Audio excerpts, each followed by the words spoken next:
Ya, waktunya sangat terbatas, jadi setengah 4 saya harus ke airport karena jam 9 pagi acara di Bandar Lampung. Jadi saya mohon izin untuk sepadat mungkin. Kalau saya turutin respon saya terhadap, saya dengerin dari awal kok di belakang sana. Jadi saya bersyukur malam hari ini Anda berlangsung. Saya lihat ini tidak bisa terjadi kalau tidak suci Anda semua. Mungkin kalau fisiknya nggak suci lah, tapi kalau sedang nggak suci tapi hati Anda suci, pikiran Anda suci. Kalau tidak suci Anda tidak bisa bertahan lebih dari 2 jam. Dan saya bersyukur Indonesia masih ada KC yang tidak ada di seluruh dunia kecuali di Jakarta. Yang gitu. Pertama. Yang kedua gini, dan kafir sama ateis itu nggak sama. Ya, nah, Dadang kemarin ngaku kafir, sekarang ngaku ateis. Berarti dia tidak ngerti kafir, tidak ngerti ateis, sehingga tidak sah pengakuannya sebagai kafir maupun sebagai ateis. Itu menyebabkan dia tidak ada masalah sama Allah. Allah yang mengatakan, oh Dadang ngomong apa orang paham gitu. Jadi gini, dan kalau kafir itu ada Tuhan tapi diingkari. Tapi kalau ateis, Tuhan nggak ada. Ada Tuhan tapi disekutukan, tuh namanya syirik atau musyrik. Kalau ateis itu nggak ada Tuhan. Pokoknya dalam diri seseorang Tuhan itu nggak ada. Itu namanya ateis. Nah, jadi kalau Anda mendengarkan Dadang, Anda harus mengerti makomnya. Dia itu mataul gurur, dia itu hiasan di bumi, ya. Jadi yang penting indah dan menggembirakan. Tidak usah diukur ini Mas Murni apa KW4, enggak benar dah. Pokoknya yang penting Dadang menggembirakan. Ada seorang senior ateis juga, senior ateis di Jogja, namanya Pak Azadi Siregar, Bang Hadi, yang nulis Cintaku di Kampus Biru. Itu juga sehari-hari selalu menunjukkan, memberi kesan kepada setiap orang bahwa dia tidak percaya Tuhan, bahwa dia bukan Muslim. Justru karena dia sangat Muslim, maka dia menyembunyikan keislamannya.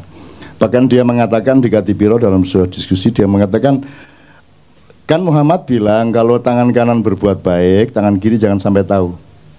Bahkan kalau sholat jangan sampai ketahuan Allah. Dia bilang gitu. Bang, ojo banter-banter di obong omahmu, saya bilang gitu kan. Terus kemarin saya ketemu lagi, saya bilang, Bang, tapi bagaimana mungkin sholat terus Allah sampai nggak tahu? Allah kan maha tahu. Oh iya ya, Allah maha tahu ya. Jadi setiap kali Allah, waduh tahu ini, nggak jadi. Allahu Akbar, wah ketahuan, dia maha tahu nggak jadi. Akhirnya nggak ada alasan untuk sholat. Karena dia mau ikhlas sholat, jangan sampai ketahuan. Saya sholat tuh ya sholat, titik. Jangan sampai tahu siapa-siapa. Allah pun jangan sampai tahu. Tapi karena Allah maha tahu, dia ingin Allah, waduh ketahuan nggak jadi. Akhirnya gak sembahyang seumur hidup. Nah, Dadang itu sejenis itu. Dadang itu pokoknya cari akal bagaimana supaya Tuhan tidak marah ketika dia tidak sholat, tidak puasa, bilang dirinya demi Tuhan saya ateis, segala macam itu kan tidak akan diterima Tuhan. Dan kamu tidak akan saya akui sebagai kafir, tidak akan saya sebagai ateis. Wong tidak logis sama sekali kamu itu. Ya sudah, sana mau masuk surga kamu, kan gitu. Karena tidak ada alasan masukkan neraka. Apanya yang dosa, apanya? Sudah miskin, kurus. Bagaimana mau memberi rizki, wong dia kemana-mana cari rizki, kan gitu kan. Ya, tadi tenang ya, beres ya. Gitu. Jadi Dadang itu hiasan hidup. Anda harus melihat dia sebagai sumber kegembiraan, itu pertama. Jadi gini Mas, gini aja, sebenarnya nanti saya akan ngomong asal kenapa kok ada judul ini. Singkat kata, asal usulnya itu Kadipiro, pusatnya Ma'iyah, koordinatornya itu kasih saran. Lingkaran-lingkaran Ma'iyah di Purwokerto, di Pemalang, di Semarang, Surabaya, Jombang, Malang, Jakarta, dan semuanya itu diminta untuk 2 hal. Yang pertama, mengungkap kembali makna sejati dari Al-Quran mengenai jihad dan syahid. Syukur ada istilah-istilah lain, termasuk Islam itu apa, syirik itu apa, bid'ah apa, kalau bisa dielaborasi kembali, karena sudah dibiaskan dan dimanipulir habis-habisan. Nah sekarang Anda tahu orang bilang Allahu Akbar untuk nembak, Allahu Akbar untuk membunuh. Dan sekarang orang juga untuk menandakan Islamnya kan setiap kalimat syahadah supaya ketok Islam gitu kan. Dan gak karu-karuan. Istri saya Mbak Fia ke Bandung, dijebak oleh temennya, ternyata ikut pengajian ibu-ibu. Terus ibu-ibu tanya, loh Mbak Novia tinggal di mana? Di Jogja Bu. Subhanallah, di Jogja. Bojoku bingung hubungannya Jogja karo subhanallah itu apa? Tinggal di Jogja kok subhanallah itu loh. Ki podo lah iya. Kok tinggal di Jogja kok subhanallah, itu sama dengan di TV. Ibu kok bisa di depan HI ini, aslinya saya dari Magelang Pak. Luar biasa, dari Magelang. Loh dari Magelang kok luar biasa gitu. Di Indonesia ini nanti saya akan ngomong, udah nggak ngerti bedanya permata dengan batu, udah nggak ngerti bedanya emas dengan kerikil. Ini kunci malam hari ini, ya kuncinya. Tapi nanti dulu. Jadi kita kembali ke subhanallah tadi. Jadi setahu saya subhanallah itu kan mengingat kesucian Allah. Maka alasannya adalah kalau kita melihat sesuatu yang kotor, kita sebut kesucian Allah, kan begitu. Ada orang korupsi subhanallah, karena korupsi itu kotor. Kalau apa Ustaz? Kalau astagfirullah jelas kita menemukan yang kotor dan buruk dalam diri kita, maka kita bilang astagfirullah. Jelas, simple. Alhamdulillah sama. Tapi kalau subhanallah, apalagi Allahu Akbar, itu Anda tidak logis mengucapkan Allahu Akbar kalau Anda tidak terkagum-kagum atau terkejut atau terpana atau tergetar oleh kebesaran ciptaan Allah. Jadi gak iso demo Allahu Akbar. Lah apa ke demo Allahu Akbar? Lah apa aku sebut-sebut rek Gusti Allah dari langit ngomong gitu ngene. Lah apa aku sebut-sebut iki?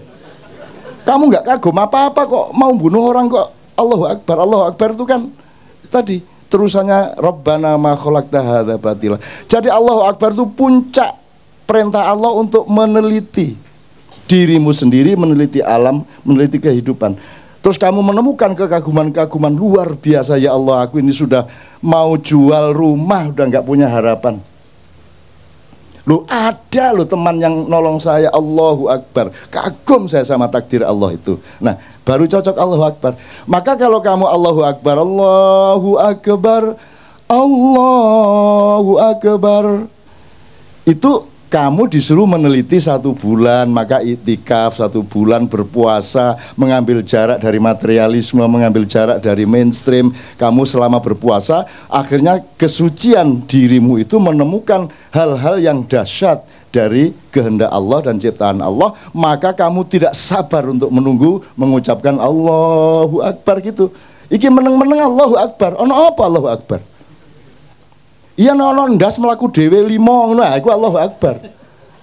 Apa kaki 1000 tadi ada memedi 1000 sikil 1000 melaku gathek awak itu. Utawa ana tangan ngene iki karo nyekel nyekel tekmu itu ya.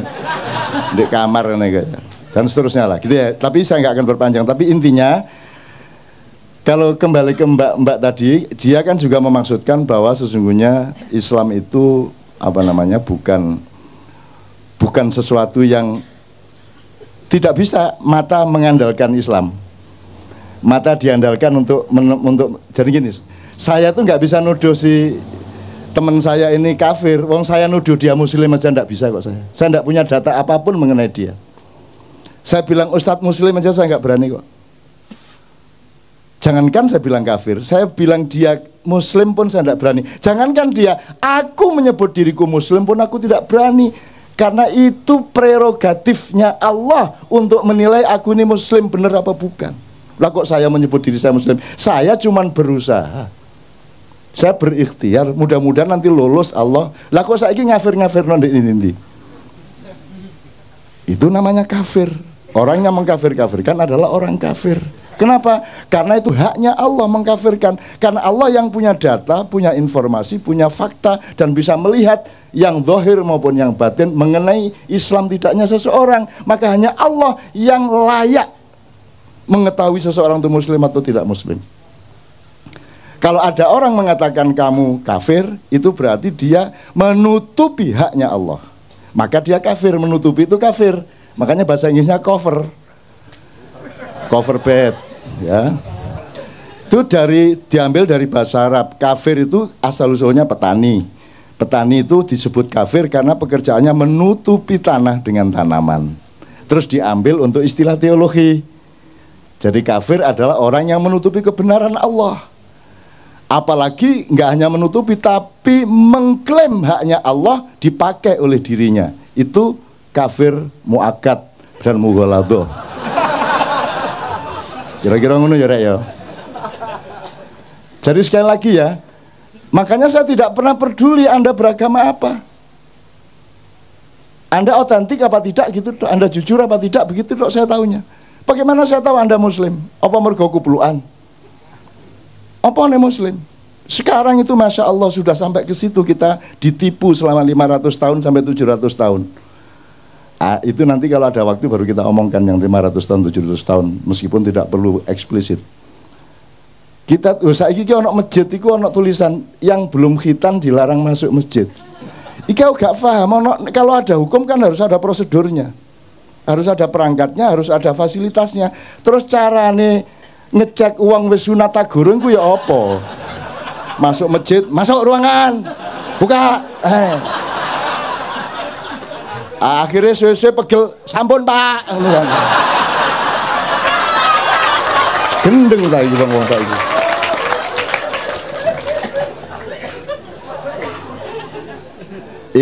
Ini kalau diperlebar banyak sekali ini, tapi saya mohon maaf kepada MUI, saya mohon maaf kepada teman-teman yang lain. Saya bukan apa, saya cuman urun logika, urun akal sehat. Karena sumber kesehatan hidupmu adalah jujurnya pikiranmu. Kalau engkau tidak jujur berpikir, saraf-sarafmu akan konslet dan akan menciptakan perintah-perintah yang akan membuat badanmu tidak sehat. Teman sekalian, jadi sekarang ada sertifikasi arah kiblat, coba. Ya apa gara-gara ini? Iya kok kiblat itu jelas. Mana ada orang sholat di Indonesia ngadep kiblat? Nggak ada. Ngadep ke barat, miring ke utara 24,5 derajat. Tapi nggak menghadap kiblat. Kiblat di sana kok. Arab di sana Mas, dari sana Mas, di sana Mas. Sembayang ini aneh. Ngene. Lah nek imame wis 70 tahun kate gak kelebok ngono ya apa kamu? Mana kiblat? Kan jangan hanya bujur, lintangnya juga kan begitu. Iki apa arek-arek? Sertifikasi halal barang kula. Aku setuju aja dan seneng ada dana banyak yang masuk dari sertifikasi halal. Cuman kan nggak masuk akal. Gini loh Mas, kalau di Kuala Lumpur, di Tokyo itu kan 90% di jalan raya itu mobil. Maka kalau ada motor bahaya. Maka motor harus menyalakan lampu. Kan gitu. Maka dari jauh sudah kelihatan, tidak sampai tabrakan atau gesekan. Kalau di Jogja lah motor kabeh. Wah, mentrong sambrek. Ini ngapain dinyalakan? Mestinya yang dinyalakan yang minoritas. Betul enggak? Karena asumsi dasarnya ini mobil semua, kalau ada motor nanti nggak kelihatan bahaya, maka harus pakai lampu. Kalau di Indonesia lah, sekarang motor boleh kemana-mana, di mana-mana motor sing nyentrong loh. Apa nggak terbalik? Di Amerika mayoritasnya tidak Muslim, maka asumsi dasarnya makanan itu haram, maka dibutuhkan sertifikasi halal. Di Indonesia mayoritas Muslim, semua makanan relatif halal, maka yang dibutuhkan sertifikasi haram. Gimana sih?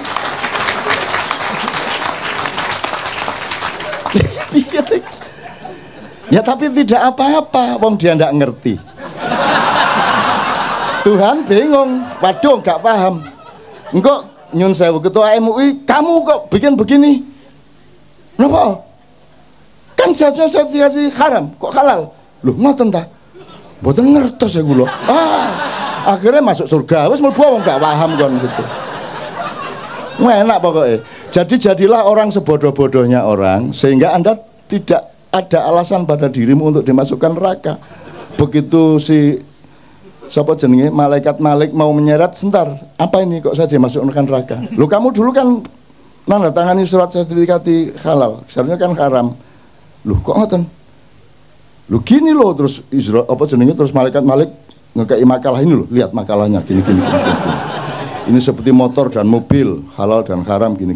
Wah ngoten ta. Wah mboten kondo bian-bian sampean. Mboten roh kula. Akhirnya wis mlebu swarga, gak masalah. Dadi tak dongakno semua mlebu swarga. Gitu loh.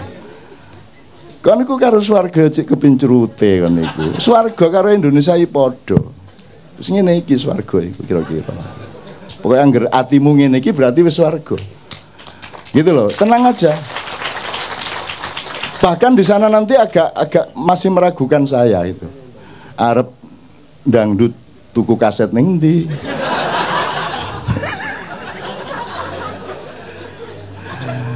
Wes nonton TV masa ono siaran TV ndek swarga gitu kan. Enggak, maksud saya itu mbok fokus sama Allah aja. Kalau Anda cari surga mungkin dapat surga, tapi belum tentu dapat Allah, karena Allah nanti menjebak kamu. Alah kamu lak cari surga ndak cari aku. Jadi Tuhan malas betul masuk ke surga. Mana kok Tuhan ndak ada di surga ini? Terus karena orang bertahun-tahun kena, untuk apa kita di surga tapi tidak ada Allah? Sia-sia ngono kabeh ngomong. Terus Allah ngangguk teko cendela, lah kon lak ndelok swarga gak ndelok aku. Wah. Salah. Kalau kamu cari Allah, hadiahnya surga. Jadi cari Allah aja. Rugi hatinya. Oke, saya kembalikan ke kafir-kafir tadi gini.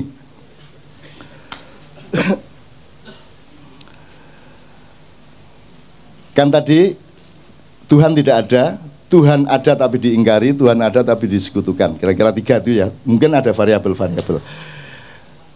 Ketika ini kan bisa kata benda, kata kayak yang diomongkan Sabrang tadi. Loh, teman-teman Kristen ya percaya kok kalau Nabi, kalau Muhammad itu Nabi kan gitu. Sebenarnya syahadat itu bersaksi apa mengakui? Hakikatnya itu bersaksi atau mengakui? Mengakui toh. Lah saiki kanca-kanca sing jarene non Islam ki ya ngakoni lho nek Gusti Allah iku ya iko ya toh. Muhammad iku ya nabi. Nek menurut Sabrang, nek ngono Islam bisa. Gitu loh. Kan tidak ada syarat Muhammadur Rasulullah wa Isa Rasulullah wa mula gak ada ngono. Zulkifli, Zulkarnain gak ruwet sadate dawa ngono kok. Nah, syahadat itu formal apa substansial? Substansial. Kalau substansial kan tidak tergantung kamu mengucapkan apa tidak. Sebab kalau harus mengucapkan ini tidak berlaku untuk orang bisu. Mangkel wong bisu.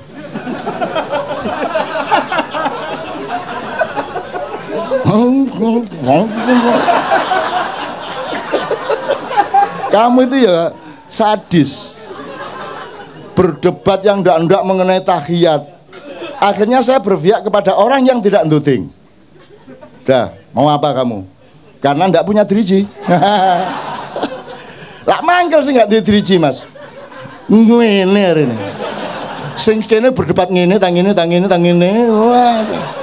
Kamu itu kalau berdebat itu mbok yang mikir-mikir kiri kanan. Ada jadilan makan beling, makan padi, dimarahin, dibid'ahkan. Enggak ngasih makan nasi. Mbok daripada kamu membid'ahkan bawa nasi bungkus. Anane kula mangan beling niki mboten duwe iso tuku sego, Pak. Timbangane sampean bid'ahno mbok sampean mriki nggawa sego ngono lho, Dul.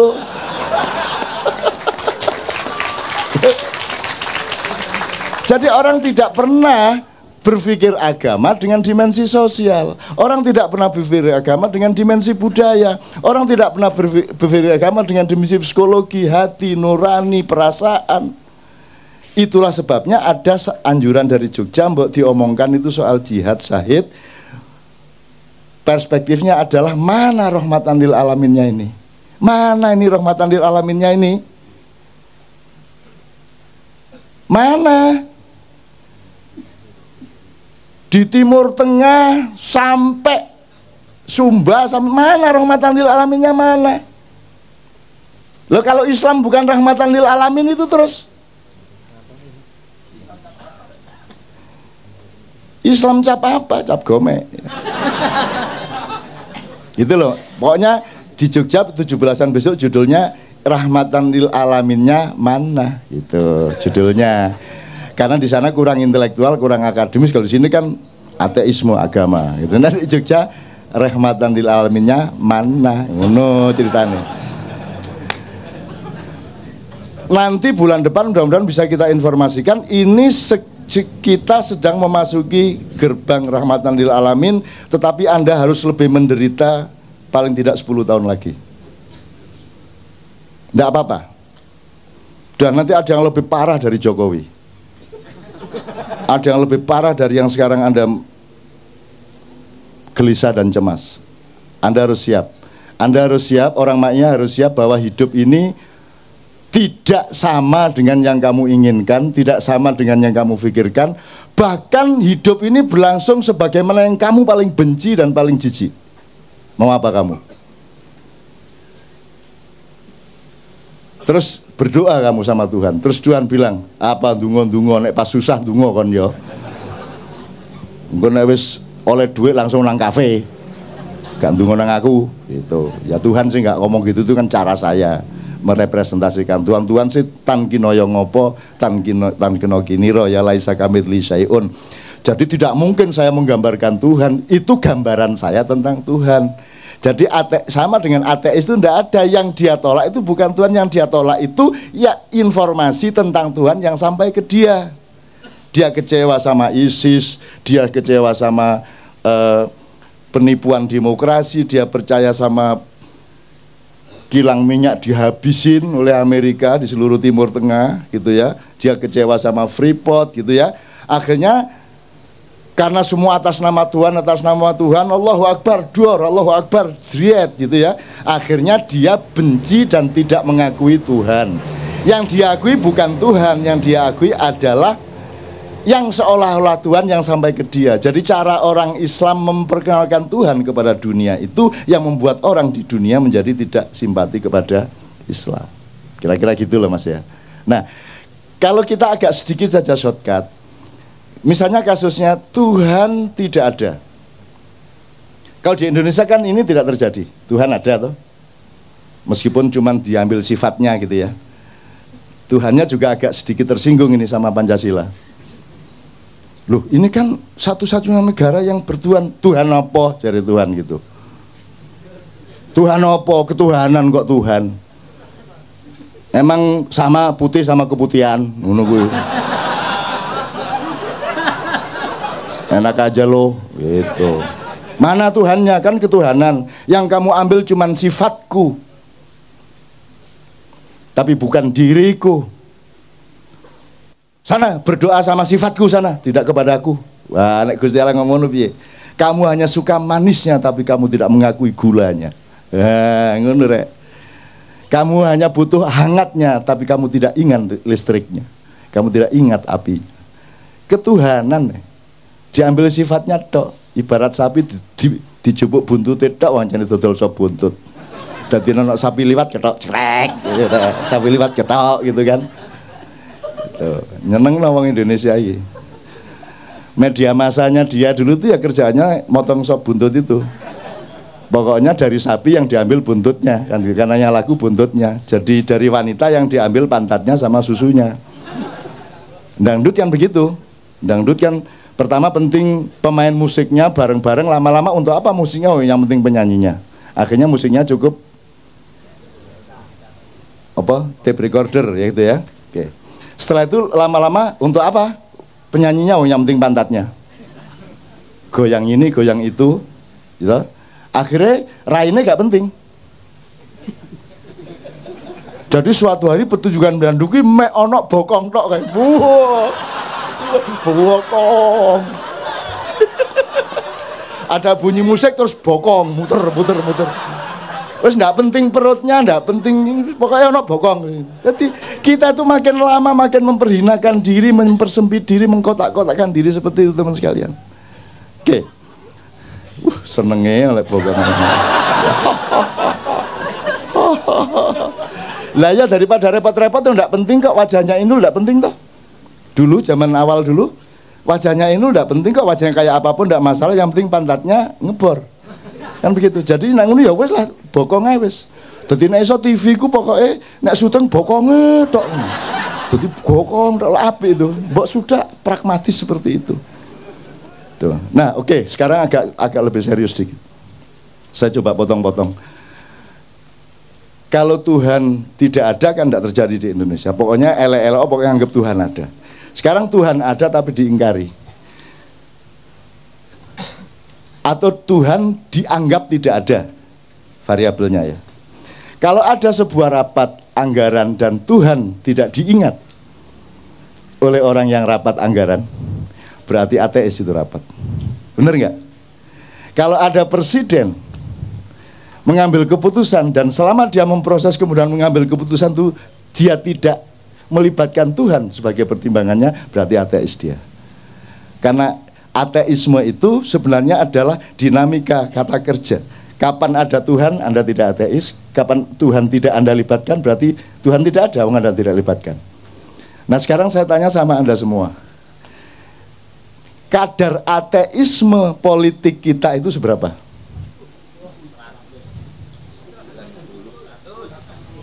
Ah, kira-kira ngono ya Mas ya. Jadi maksud saya, kamu dengan judul ini besok ke Bandung pulang, ke Tangerang pulang, ngelihat dengan mata pandang ini. Oh, Tuhan tidak diajak runding, Tuhan tidak dijadikan pertimbangan, berarti ateis. Kan enggak terus jadi orang Islam tuh syahadat sekali terus Muslim, ya enggak dong. Gendeng ta? Enggak lah. Tuhan menunggu kesetiaan, karena konsistensi tadi itu. Apapun yang terjadi, Tuhan adalah faktor utama hidup saya. Subjek utama. Makanya sholat itu untuk latihan. Jadi kalau Anda di pasar, di warung, di kantor, Allah di sampingmu, maka engkau menyebut ilaihi, ya, dia. Tapi kalau Anda sholat, Allah di depanmu, maka Anda menyebut iyaka na'budu wa iyaka nastan, karena Allah di depan kita, kita berhadapan. Nanti ada peristiwa rohania di mana Allah bersemayam di dalam kesadaranmu. Ini kalau diteruskan menjadi thariqat la ilaha illallah, la ilaha illa anta, la ilaha illa ana. Nah, ini bahaya ini, jangan diumum-umumkan. Dadang seneng ini. La ilaha illa ana, la ilaha illa ana, la ilaha illa ana. Jadi Allah sebagai dalam tanda petik pihak ketiga, pihak kedua dan pihak pertama. Itu untuk latihan. Supaya ketika kamu ngurusin kehidupan di pasar, di kantor, di tempat pekerjaanmu, Allah tetap menjadi faktor utama. Meskipun dia tidak di depanmu, paling tidak dia di sampingmu. Kalau dia di sampingmu, dia ada di dalam dirimu. Makanya konsep manunggaling kawula lan Gusti di Jawa itu bukan raja bersatu dengan Tuhan, tetapi di dalam kesadaran si raja itu Allah sama hambanya Allah itu menjadi satu. Maka dia tidak berani khianat kepada Allah karena akan mencelakakan rakyatnya, dan tidak berani dia menyakiti rakyatnya karena akan diazab oleh Allahnya. Kan begitu namanya mangununggaling kawulan Gusti. Susahnya Raja Jawa 500 tahun tidak ngerti ini. Karena aslinya mereka bukan Raja Jawa. Nah, tapi kok kapan-kapan. Ini Jogja sedang konflik, keratonnya dan seterusnya. Tapi tentang tidak usah lah. Ini masalah kecil lah, masalah kecil. Ini, waduh kalau dibuka ini gawat ini. Pokoknya tapi kira-kira ngono maksudnya yang itu ya Mas ya. Sekarang Anda mau jualan, Anda mau menghamili istri, Anda mau nyaur utang, Anda sedang pusing. Ketika Anda senang, libatkanlah Allah sebagai faktor utama di mana engkau bersyukur. Ketika engkau mendapat kesulitan, lo kok enggak melibatkan Allah, goblok men gue. Masa kamu dapat kesulitan, Allah bukan faktor utama. Apalagi dalam keadaan senang, kan gitu. Allah mengatakan bahkan barang siapa yang mengingatku, gimana Ustaz? Yang mengingatku pada saat berdiri maupun duduk. Kev, ayatnya Ustaz Anan enggak hafal ini. Saya sengaja tidak menghafalkan supaya tidak terlanjur menjadi kiai. Terus nanti mereka nggak karu-karuan sama saya. Saya memang bibi saja. Alladzina yadhkurunallaha qiyaman wa qu'udan wa ala junub.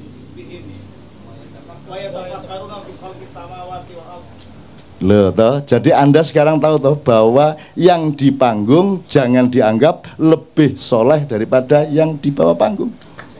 Jelas ya sekarang? Saya pura-pura ndak hafal hanya untuk membuktikan itu.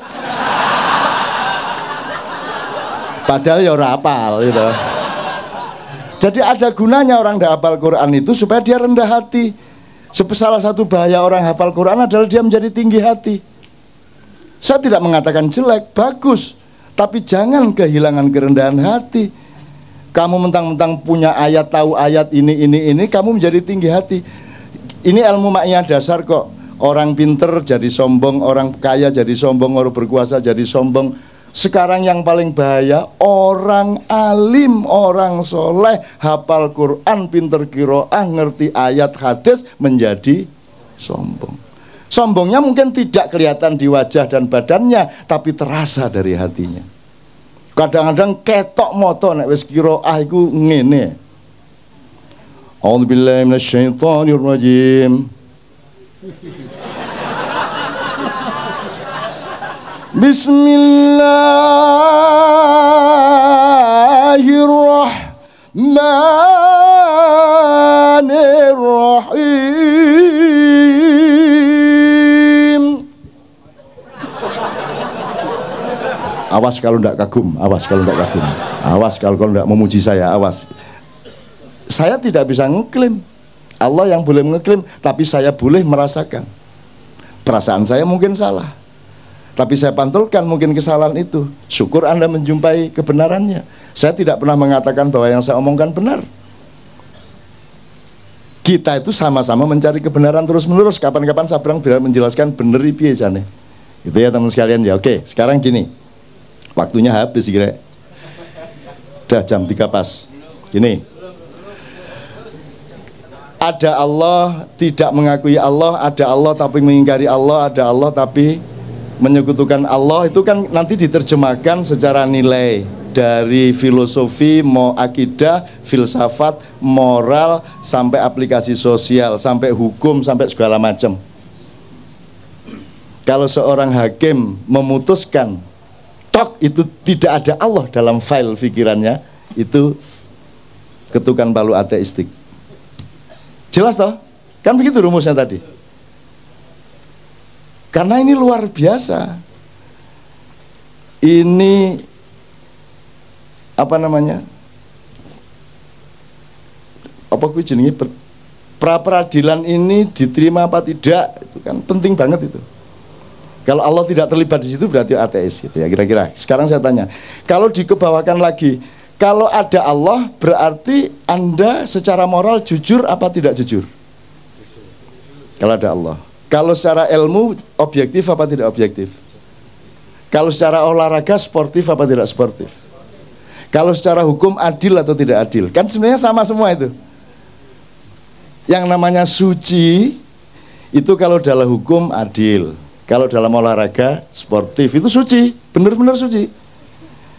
Kalau dalam ilmu objektif, jernih.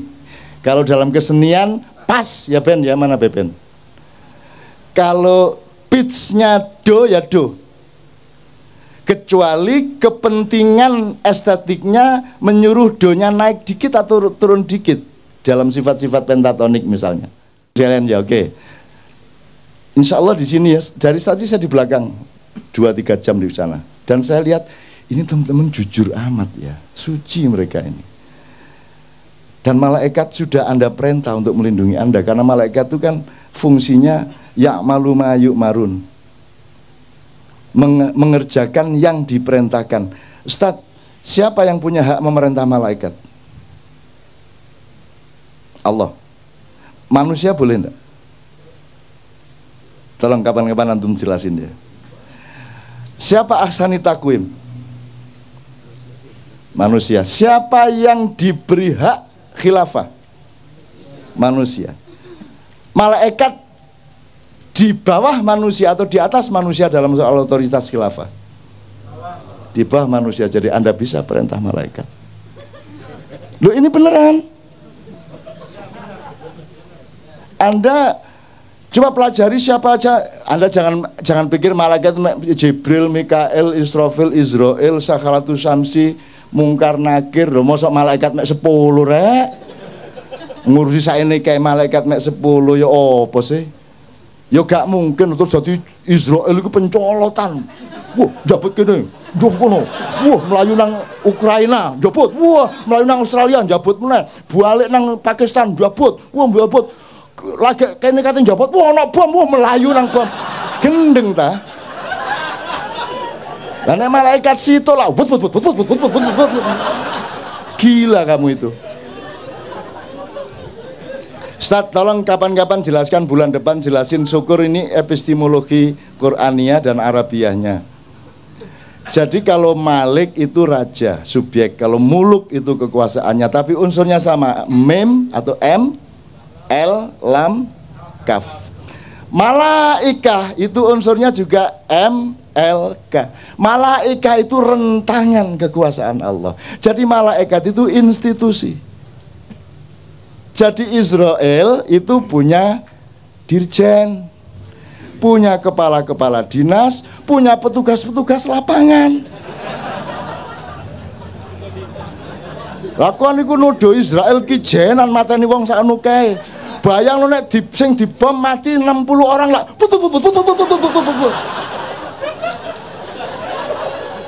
Kan bareng matine. Gendeng arek-arek iki. Kurang ajar aku diarani ngono karo arek-arek. Bayangin itu. Wah, kalau banjir Nuh itu yang mati berjuta-juta orang itu Israel.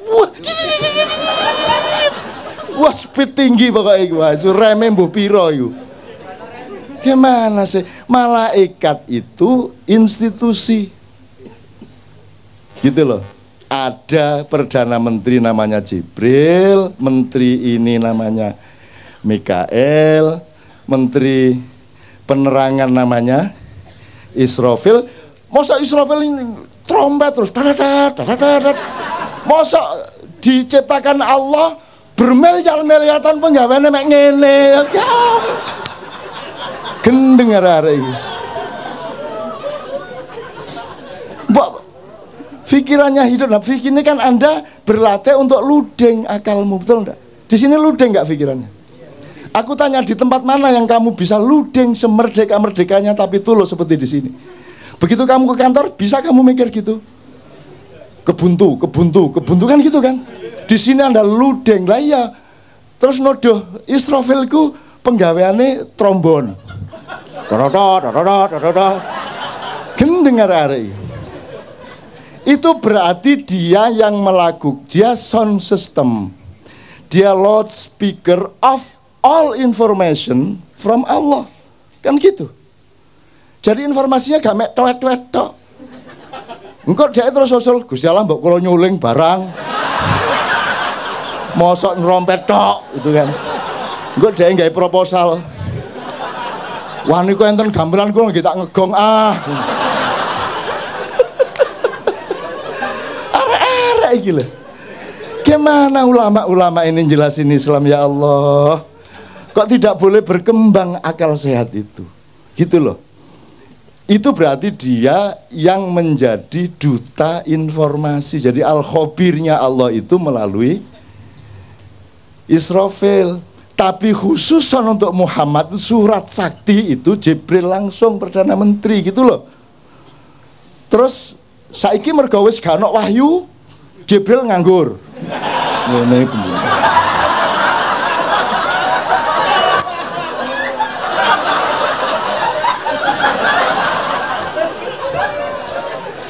Semiliar tahun mulat. Wis gak ono nabi ya. Nulung saya dikek akal gak digawe gitu. Jadi Jibril mau manggil karo awakmu iku. Aku mek diarani pensiun mulat. Terus mari ngono main biliar bola 3 kecetak-cetok ijen. Terus mari ngono aerobik. Arek-arek iki. Enggak. Makanya belajar madza al-wahyu wa ma adraka mal wahyu. Wahyu itu apa, dipelajari dong. Kalau ilham itu apa, hidayah itu apa, fadilah itu apa, maunah itu apa, dipelajari gradasinya, strukturnya, perangkat-perangkat dan persyaratannya. Kamu pikir Allah itu membikin terus Allah itu wah ngenteni jek suwe kira Jokowi, wah jek suwe ki Soeharto. Bagi Allah seluruh kejadian yang kita alami dari Adam sampai kiamat itu cuman des ngono tok. Kalamhin bil basar. Sekejapan mata, ngene gitu. Jadi ketepnya niki wis kita sudah berlangsung sekian triliun tahun. Itu sama dengan Nabi Sulaiman bikin sayembara, siapa yang bisa bawa istana Bilqis ke sini. Terus Ifrit, saya yang akan angkut memindahkan istana Bilqis ke sini. Berapa lama kamu membawa? Kata si Sulaiman alaihissalam. Sebelum baginda berdiri dari singgasana, istana sudah sampai ke depanku. Sulaiman kan menghormati jane wis kesuwen jane gitu, tapi dia nggak ngomong dia. Bisi aku tok kesuwen nun ya. Nggih aku.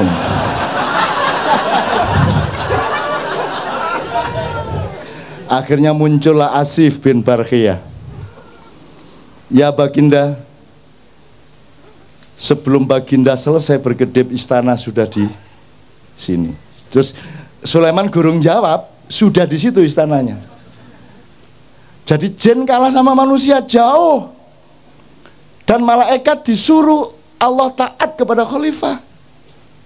Makanya yang bikin proposal malaikat kepada Muhammad, kepada Ibrahim. Yang bikin proposal malaikat. Gunung bikin proposal kepada Muhammad. Ya Rasulullah, engkau dipanah oleh orang-orang kafir itu sehingga lehermu luka, sehingga pundakmu sengkleh dan engkau dievakuasi masuk ke gua Uhud. Mohon perkenankan aku untuk menjatuhkan, menggugurkan batu-batuku supaya menimpa pasukan-pasukan kafir itu. Terus malaikat Sang Hyang Bayu, Sang Hyang macam-macam datang. Rasulullah izinkan, saya tak ngebes. Ngebes itu artinya badai. Saya tak nyunami.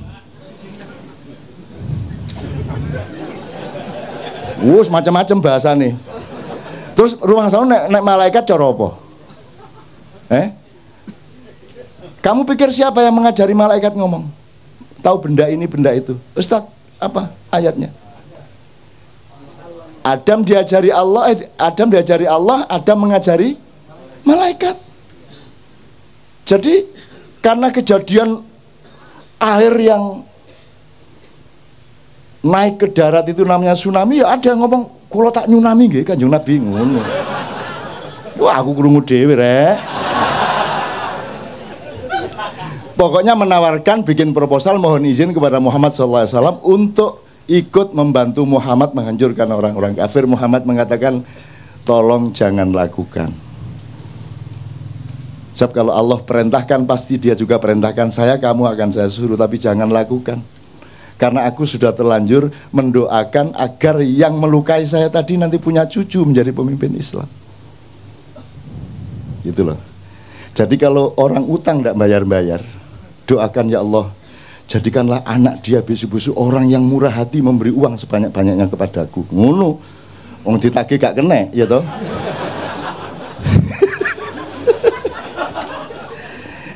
Gembira ya Anda ya. Loh, ini namanya rahmatan lil alamin. Bukan hanya rahmatan lil ard loh. Kita khalifatun fil ard, tapi rahmatannya lil alamin. Jadi Anda harus bisa ke Mars. Anda harus naik ke langit-langit. Anda harus ke langit 2, langit 3. Anda menembus dimensi-dimensi. Karena Anda berkewajiban untuk rahmatan lil alamin. Lah ini bumi tok aja kamu tidak bisa rahmatan lil alamin. Paten-patenan bendino. Soal tato gelut. Ayo tatoan gak oleh wudu. Gitu toh? Gak sah wudumu. Seneng arek-arek. Kok gak sholat? Aku gak iso wudu ya. Disangganya terus sedih, seneng. Wong gara-gara tatoan gak bisa wudu. Akhirnya dia gak pernah sholat kan. Sing salah sing bid'ahno atau sing haram, gak sholat akhirnya. Jadi kalau Anda ingin tidak sholat, mulai besok tatuan. Padahal wudhu itu kan bukan urusan kebersihan jasad, tapi kebersihan hidupmu, rohanimu, perilakumu, akhlakmu. Makanya secara simbolik meripatmu dibasuh, karena kamu harus waspada, kamu sering melihat hal-hal yang tidak baik. Begitu juga telingamu, mulutmu, hidungmu, dan seterusnya, kakimu, tanganmu dibasuh karena dia sering melakukan, dibersihkan dari perilaku-perilaku biasa. Kalau yang kentut pantatmu tidak diusap. Masa ana wudu ngene rek. Ngene wudu. Nggak ada. Bal yang kentut siapa? Jadi yang kotor mana? Pantatnya tuh. Nah, jadi ternyata wudu itu bukan urusan kotornya badan. Wong buktinya yang dicuci mukanya. Kalau Anda tidak paham soal ini, lama-lama badanmu bertengkar sendiri. Badanmu, wajahmu begitu diwudhi, aku gak melok ngentut.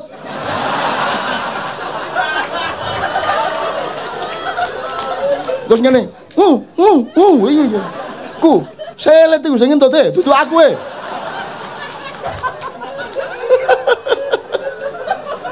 Logis ya? Jelas ya? Agama menggembirakan ya?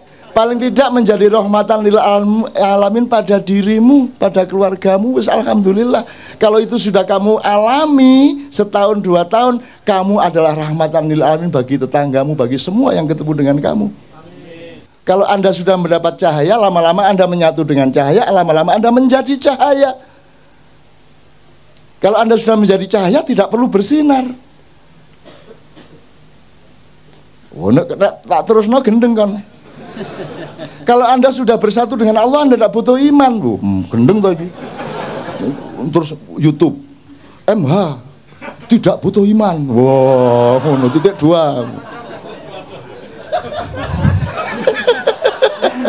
Dipotong meneh, so buntut.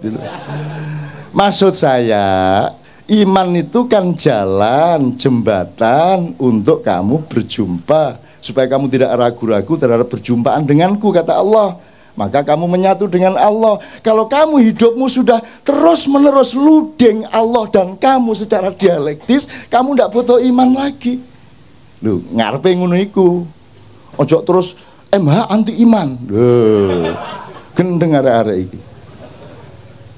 Saya ditanya wartawan MI, Cak, kalau puasa Mbak Novia memasakkan apa kalau buka? Terus aku jawab, pokoknya saya itu ndak ingin yang susah-susah. Maksudnya, ya misalnya daging ayam itu kan kudu betot, dicekel apa? Belunge terus wis angel gue Mas. Aku tempe tahu wis gampang, bleng ngecapi cepet. Terus besok keluar di koran MI, MH2 saya anti daging. Apa ini? Saya anti daging. Jangan vegetarian, naruno terusan akhirnya. Saya ndak vegetarian, saya tidak anti daging. Bayangin kalau saya vegetarian dan saya yakin kepada vegetarianisme, terus semua manusia itu vegetarian, dunia akan hancur. Lah terus PT gak dibelah, wedhus ambruk, jalan Tamrin wedhus kabeh. Dek Senayan PT petok. Lah ndak boleh disembelih, dibunuh ndak boleh, sembelih ndak boleh, terus piye? Wes akhirnya overpopulasi, kambing, sapi, kerbau, wes sembarang, burung dara semua nggak boleh diapa-apain kok. Jadi kalau vegetarian karena keperluan pribadi ndak ada masalah, tapi jangan dijadikan ideologi. Kalau tak laksanakan bener kan ngeluh dhewe kan ndasmu. Bayangno, pewete iki. Macet-macet petok ubur petok ya apa. Istana iki sine wedhus. Ngarani bose.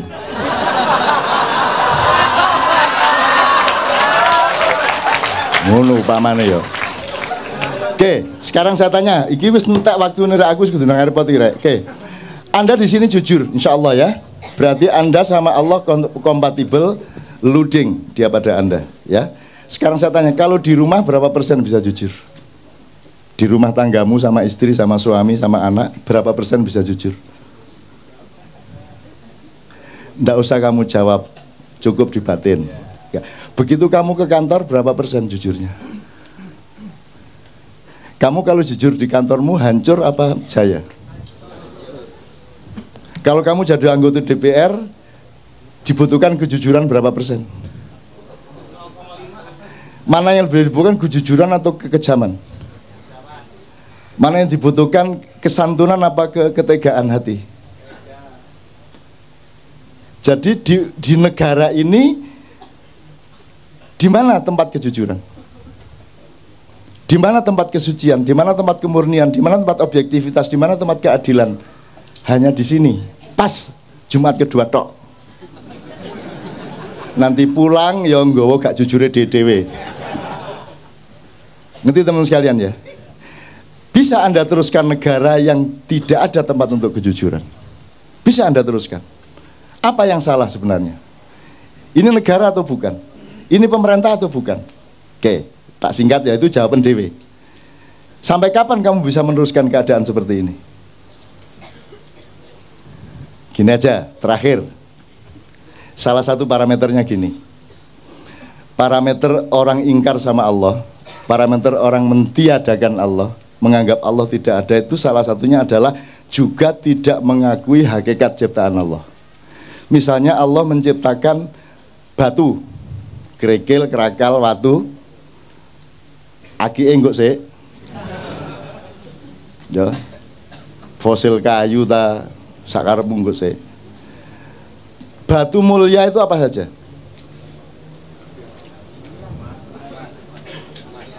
Emas, intan, berlian. Oke, mau milih apa? Intan gitu ya? Intan ya? Oke, 3 aja, kita ambil 3 dari variabel ini. Intan, emas, batu. Kalau intan, emas, batu, Anda bisa nggak ngukur dengan mata Anda ini emas beneran atau tidak? Nggak bisa ya? Ini berlian harganya mahal, itu gimana cara kamu ngukur? Jadi yang benda kelihatan mata saja Anda nggak bisa ngukur. Sekarang Anda tahu nggak bahwa manusia itu dibikin oleh Allah, ada yang berkualitas batu, ada yang berkualitas tembaga, silver apa namanya? Perak, emas, berlian, intan, mutiara. Betul enggak? Percaya enggak Anda? Bahwa ada manusia mutiara. Siapa contohnya manusia mutiara? Muhammadun Basyarun. Laisa kal basyari. Bal huwa yaqut bainal hajari. Muhammad itu makhluk. Tapi dia bukan sembarang makhluk. Dia bukan makhluk biasa. Dia adalah mutiara di tengah batu-batu. Tak persingkat ya Mas ya. Sekarang orang ngerti nggak bedanya manusia batu sama manusia mutiara? Diajarkan nggak di sekolahan? Untuk membedakan manusia bermutu dan tidak, diajarkan nggak? Orang sekarang ini, rakyat Indonesia ngerti nggak bedanya manusia batu sama manusia mutiara? Nah kalau tidak, tolong simulasi. Bangsa yang tidak mengerti bedanya batu dengan mutiara, itu bisa terjadi apa pada mereka? Sebab nanti ada mutiara yang dibuang. Karena toh orang tidak mengerti mutiara. Ada batu yang dimutiara-mutiarakan dengan pencitraan melalui Kompas, Tempo, dan lain sebagainya. Terus Anda semua percaya itu mutiara. Cuman dikasih warna kuning supaya seperti emas dan Anda percaya dia emas. Terus Anda harus pakai demokrasi, dan demokrasi itu biar seon emas sama seon batu sama. Satu suara. Demokrasi itu lahir dari bangsa yang tidak mengenal kemutiaraan manusia. Saya enggak provokasi ya. Di Quran itu yang disebut Allah apa? Gini Mas, sudah nikah? Belum? Mbak sudah nikah? Belum? Loh, kok kabeh perawan ya apa? Yono Habib Anis iki. Sudah nikah? Dah. Lebih penting mana, negara apa nikah? Nikah, jelas ya. Umumkan tuh kepada setiap orang, bahwa negara kalah penting. Sekarang pilih mana, negaramu bubar atau pernikahanmu bubar? Dah jelas. Jadi kamu memberi bobot sesuatu itu mesti ngerti mana emas, mana mutiara, mana batu. Kalau kamu tidak mengerti itu, kamu akan celaka. Lebih parah lagi seterusnya. Nah sekarang ini yang terjadi adalah, untuk apa saya ambil emas mahal, susah nyarinya. Mbok sudah saya ambil batu saja, tapi tak cat seperti emas. Itu yang terjadi. Musik ya gitu, DPR ya gitu, pemerintah ya begitu, kan yang dicarikan batu-batu. Jadi kalau kamu sekarang oleh Allah diberi karomah sehingga Anda adalah mutiaranya bangsa Indonesia, Anda harus siap untuk sengsara, siap untuk tidak dianggap. Karena yang berkuasa dan yang punya duit tidak akan mau membeli Anda karena terlalu mahal harga Anda. Mending ambil batu dianda-andakan, ngerti nggak? Ngerti ya? Oke. Sementara tidak ada orang marah, orang juga nggak ngerti kok bedanya emas sama. Jadi teman-teman sekalian, di Maiyah ini nomor satu adalah tolong belajar kualitas manusia. Tolong mempelajari mana manusia batu, mana manusia mutiara, mana emas. Zaman kalau di Quran hanya disebut ada raja. Dan raja itu yang menentukan sebenarnya Allah, yaitu kalau orang rakyatnya sudah mengetahui, oh itu memang orang mutiara itu. Sulaiman itu memang mutiara. Yusuf itu memang mutiara. Daud itu memang mutiara. Semua orang mengakui dengan jujur. Maka dia rajanya memang. Tidak perlu pemilihan. Pemilihan itu terjadi karena Anda tidak ngerti bedanya mutiara sama. Saya bukan anti pemilu, tapi kalau diterusin memang anti pemilu. Tapi saya tidak mengatakan begitu, bahwa outputnya seperti itu bukan salah saya. Nah sekarang Anda mau pilih mana? Di Quran tidak ada disebut kecuali kerajaan dan raja. Dan Anda ditipu selama 500 tahun ini. Anda pikir yang di sana itu kerajaan, itu bukan kerajaan, itu bukan raja. Raja nggak begitu. Raja punya kualitas, raja punya wibawa. Kalau pakai terminologinya Ronggo Warsito ya, Satrio Pinandito, Sinisian Wahyu, Sinanding Wahyu, enggak apa-apa, Sinisian Sinanding bodoh sama. Jadi Anda harus bisa melihat. Nah sekarang mutiara-mutiara justru dihancurkan. Apakah dia inovator teknologi? Harus dihancurkan. Apakah dia wartawan kreatif? Dikeluarkan. Karena Anda mutiara. Anda mau jujur, mau jernih, mau berbinar-binar seperti mutiara, Anda dikeluarkan. Yang dibutuhkan batu-batu yang dipoles. Karena sekarang yang nomor satu pencitraan. Yang penting itu bukan kamu itu ayam atau bukan. Yang penting rasamu ayam. Bener nggak? Kata Sabrang, jeruk itu hanya dipakai untuk cuci piring. Nah yang diminum orang itu yang rasa jeruk. Gendeng bang saya. Apalagi orang Jawa, ini sedang periode di mana orang Jawa memperhinakan dirinya. Kalau ada sinetron yang paling rendah derajatnya pasti orang Jawa. Kalau pembantu rumah tangga harus orang Jawa. Kalau pelawak yang dibodoh-bodohkan pasti orang Jawa. Bahwa bahasa yang paling jelek adalah yang medok. Sehingga orang Jawa pun kalau di televisi menjawa-jawakan dirinya, bagaimana kamu kok baru datang sudah malam begini? Ya gak ono wong Jawa ngomong ngono rek. Dimedok-medokkan. Jadi dia bikin jeruk tanaman, bikin jambu, bikin opo, ternak lele. Engkok nek wis ada jeruk yang bagus disebut jeruk Bangkok. Pokoknya nek Jawa itu saya ngelek dewe. Begitu apik nek gak Bangkok, Bombay, apa meneh, Jumbo, Mandarin kan gitu. Pokoknya yang istimewa, yang mutiara disebut luar negeri. Nah Anda bulan depan harus mulai tahu bahwa Anda ini direkayasa untuk ditutupi, dimusnahkan, dipendem, dihancurkan, disembunyikan dalam waktu yang sangat lama, 500 sampai 700 tahun tergantung cara kita melihat bagaimana, tetapi ini sudah sampai hampir ujungnya dan kita akan menemukan zaman yang baru sesudah itu. Insya Allah tidak lama lagi. Yang sehat badanmu, yang sehat, doakan saya juga sehat. Ini sudah berakhir, akan berakhir, tapi kita masih akan lucu ndak karu-karuan beberapa tahun ke depan ini. Terus lucu sampai jangan guyu gitu. Itu ya teman-teman sekalian ya. Pokoknya mutiara dan batu ya, tolong diingat. Itu aja kira-kira saya kira saya harus segera ke airport. Saya mohon tidak bersalaman malam hari ini karena engkau sudah rohani ya. Kalau engkau masih membutuhkan tangan, jasad dan materialku, engkau rendah.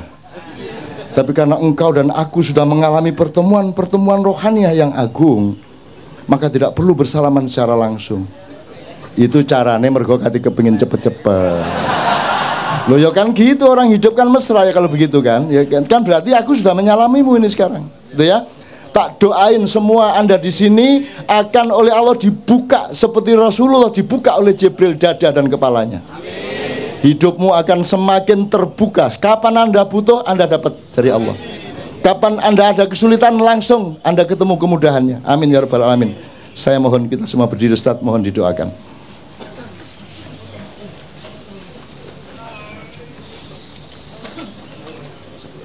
Untuk teman-teman yang beragama secara formal bukan muslim, Anda tolong jangan cemas dengan doa secara Islam ini, karena Islam itu rahmatan lil alamin. Jadi Anda dilindungi oleh orang Islam sepanjang Anda berbuat baik dan tidak curang kepada siapapun. Allahumma salli wa sallim ala sayyidina Muhammad wa ala ali sayyidina Muhammad. Innama amruhu idza arada syai'an ay yaqula lahu innama amruhu idza arada syai'an ay yaqula lahu innama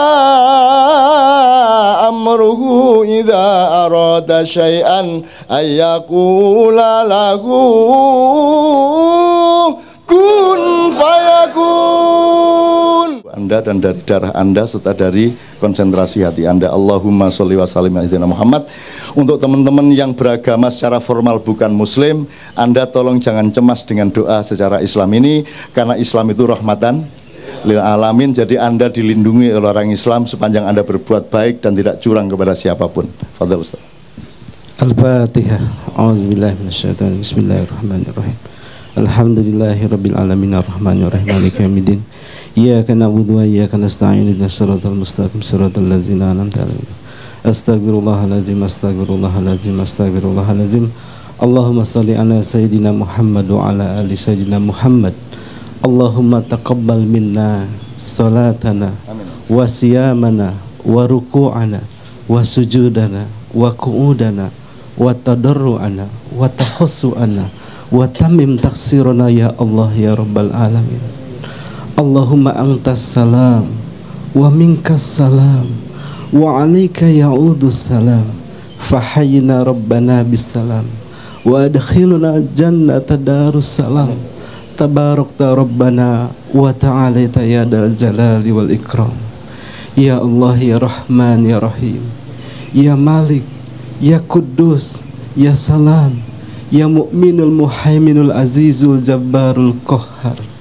Wahai pemilik alam semesta raya yang memiliki jiwa-jiwa kami, maka jadikanlah jiwa-jiwa kami yang jauh dari kesan untuk kami membangkang kepadamu. Jadikanlah malam ini malam yang penuh dengan keberkahan, malam yang penuh dengan makna untuk menghadirkan hidayah kepada kami semua. Ya Allah ya Rahman ya Rahim, ampunilah dosa-dosa kami, dosa kedua orang tua kami, dosa guru-guru kami, dan dosa orang-orang yang menghendaki dosanya diampuni pada malam ini.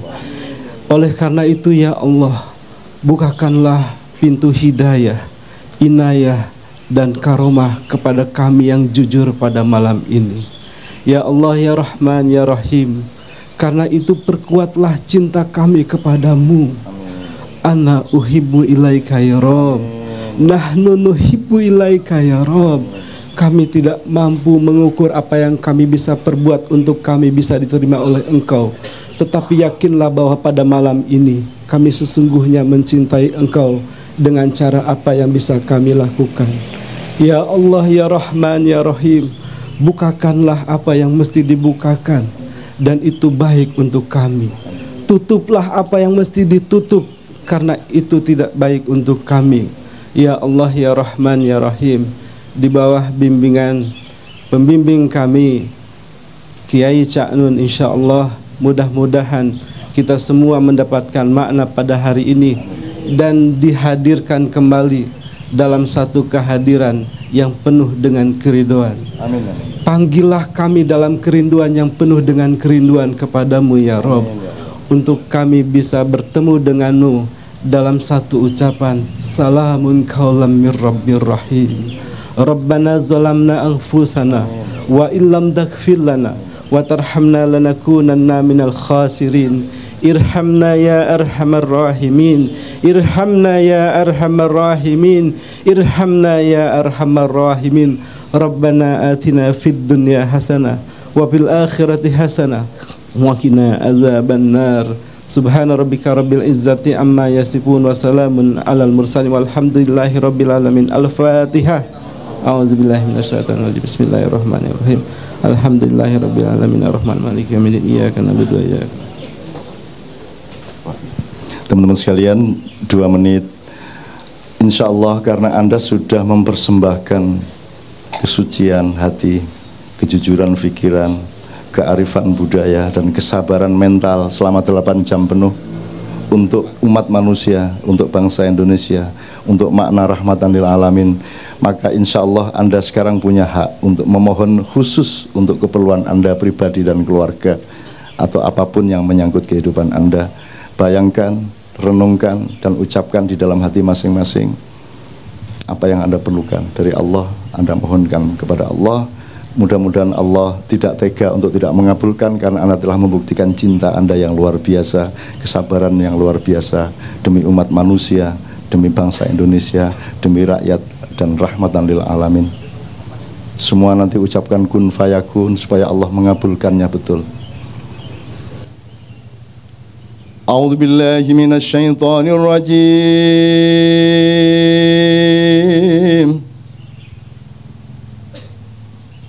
Bismillahirrahmanirrahim. Inna fatahna laka fatham mubina liyaghfira laka Allahu ma taqaddama min dzambika wa ma ta'akhkhar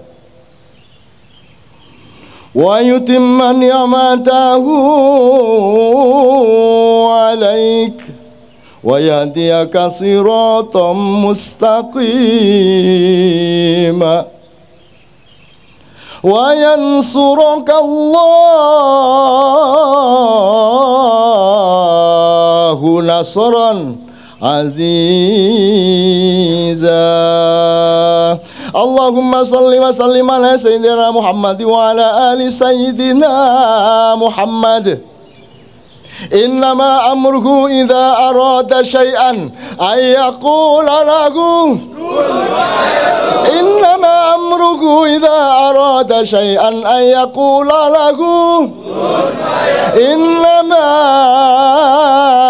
amruhu idza arada syai'an ay yaqula lahu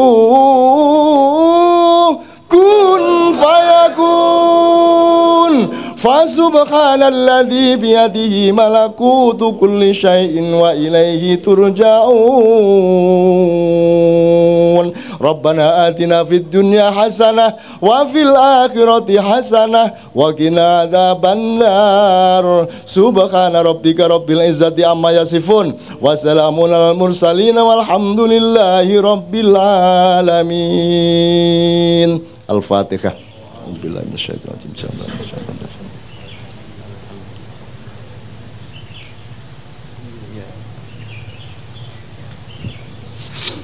Mudah-mudahan bulan depan Allah membukakan ilmu tentang masa silam kita, untuk supaya Allah mengizinkan gerbang masa depan kita semua secara lebih terang benderang dengan kecerdasan sejarah. Amin ya rabbal alamin. Assalamualaikum warahmatullahi wabarakatuh. Cukup mas, cukup ya. Benar-benar mas. Tolong mas. Iya ya. Tolong mas ya. Tolong ya. Ya. Udah masih ngomong.